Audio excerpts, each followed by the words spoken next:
এই যে তুমি আমাকে এত বেশি ভালোবাসো, এই ভালোবাসায় কারো যদি নজর লেগে যায়? কার নজর লাগে? একদম চোখ তুলে ফেলবো না?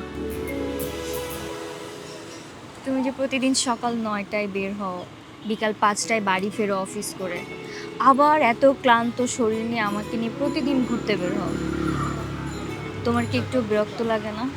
বিরক্ত কেন লাগতো? আমি কি অন্য কারো বউকে নিয়ে ঘুরতে বেরি? আমি তো আমার রাজকুমারীকে নিয়ে ঘুরতে হয়। তোমাকে নিয়ে ঘুরতে বেরোলে বরং আমার ক্লান্তি কেটে যায়। ও সব সময় আমাকে হাসি খুশি রাখার চেষ্টা করে। রোজ অফিস থেকে আসার সময় আমার জন্য ফুল, চকলেট কিছু না কিছু আনবেই। কি দেখো? রাতে আমরা দুজন একসাথে বসে গল্প করি। ও আমাকে বই পড়ে শোনায়, কবিতা পড়ে শোনায়। কেন্দ্রস্থ একটি আলোকবিন্দু, পরিধির বিশালতার স্পর্শ পায়নি, মুহূর্তে ম্লান স্বপ্ন ছাড়িনি, অমানিসার অন্ধকার তুমি অশুনি।